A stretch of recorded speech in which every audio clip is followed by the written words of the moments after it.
There's a moment in your life when you realize something fundamental has changed, not externally, but internally. What's up YouTube, it's Ben, and in this video I want to talk about the power of your mind and how that has been a running theme of this year. This year, 2025, the power of the mind stopped being a concept, it stopped being an idea, and it became a practical tool. And this isn't like a motivational cliche, this is something trainable that I have found determines the quality of your life. And this is so pertinent to me because the injury in which I sustained in the car accident a few years ago wasn't so much physical, it was a brain injury which I knew nothing about. So the past few years have involved quite a lot of learning around the subject. I didn't realise in the early days of recovery, but now having learned a bit about the brain and the mind, I've realised that the injury in which I sustained was the very thing responsible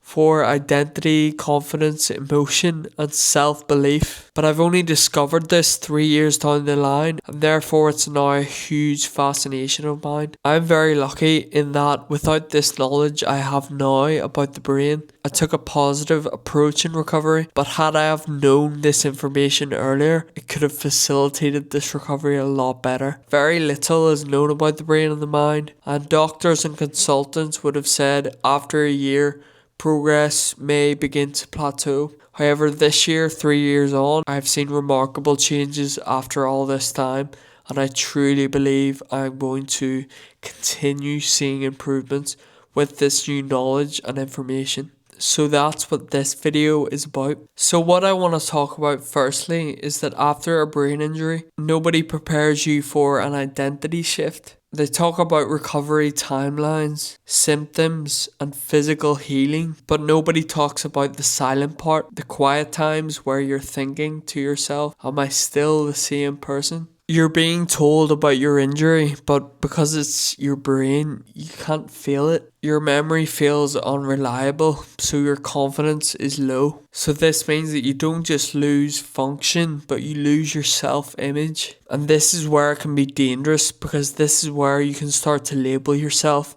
And we'll discuss later in the video why self-talk and the vocabulary you use to describe yourself is so influential in your recovery. Whenever you feel uncertain about yourself, it's easy to put limitations on yourself. It's easy to program your own limitations. But this is what I've discovered about your own self-talk and those limitations. About a year ago, I started reading, not casually or for entertainment, but for answers and knowledge about my problem. And these 3 books began to connect the dots for me in ways in which I had never even thought of.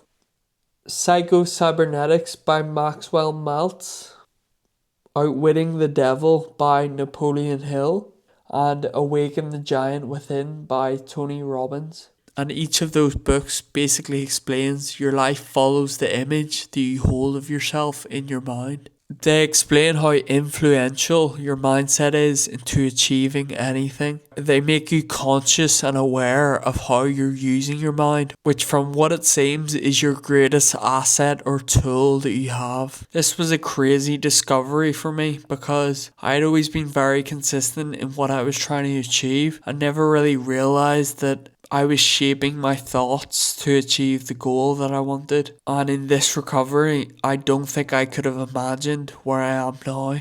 But I believe I've been using the power of my mind the past year and it has worked so well. When I reflect on the past few years in recovery from this injury, I now think the injury wasn't something that happened to me. It is something that has reshaped the way I see the world and myself. And if that perspective lives in the mind, then recovery has grown from there too. I think being positive is the crucial starting point to anything because your mind doesn't really respond to logical, rational explanations. It responds to self-talk and repetition. If you think you can't do it or you think you're incapable, your mind will accept that as reality. And once your mind is set, your behavior will follow that. Meaning unconsciously, you can get caught in negative loops, not realizing that the thing that you need to fix could simply be the way you think, not your actions. So this year was about one thing: reclaiming authority over my own mind. One of the most powerful ideas I learned this year was that your mind or brain cannot tell the difference between a vividly imagined experience and a real one. Which means when you start to embody or feel certain emotions, you're not pretending,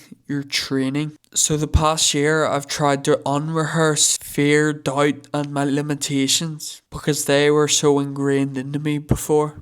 And when you consistently rehearse yourself being confident, thinking clearly and being calm, at first it feels fake, but the consistency of it rewires your identity. Another useful concept I've learned in learning about the power of the mind is that I've stopped thinking about what I want to achieve and started to think more about who I need to become. Because I think outcomes or goals come downstream from your identity. So I've had to shift from recovering to rebuilding, where I think that allows me to take more action. I'm not someone that is injured, I'm someone that is growing stronger.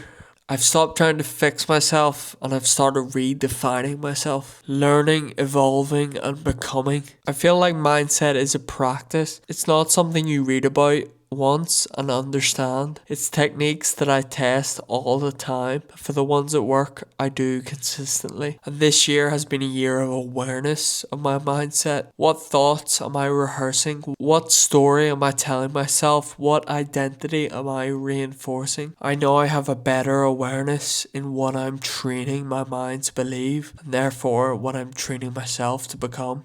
So yeah, I used to think if I simply just took consistent action, I would have reached my goals, but I now know it's deeper. From the power of your mind, I believe I've went from being in a wheelchair, not able to walk, to a condition that I believe is the best I've ever been in. And I think identity and the power of your mind is to attribute to that. This year taught me that your mind is not just powerful, it's directional.